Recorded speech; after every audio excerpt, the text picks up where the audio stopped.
కోమటిరెడ్డి మరి దినంలోనే పోసుకున్నాడో తెలియదు, మధ్య భ్రమించి మాట్లాడుతున్నాడో తెలియదు.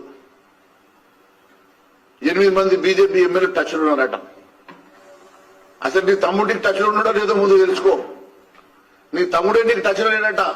పాపం తమ్ముడు భార్యకు టికెట్ ఎంపీ టికెట్ ఇస్తాను అది ఇస్తాను ఒప్పుకుంటే నువ్వే అడ్డుపడ్డవట. నీ తమ్ముడికి నీకే లొల్లైతుంటే నీకు వేరే వాళ్ళు ఎందుకు టచ్లోకి వస్తారో అర్థమైతలేదు.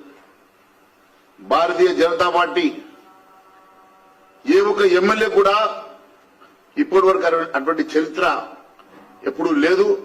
భారతీయ జనతా పార్టీ ఎమ్మెల్యేని ముట్టుకునే సాహసం ధైర్యం కూడా ఇంకోసారి చేయొద్దని చెప్పి తెలియజేస్తున్నా.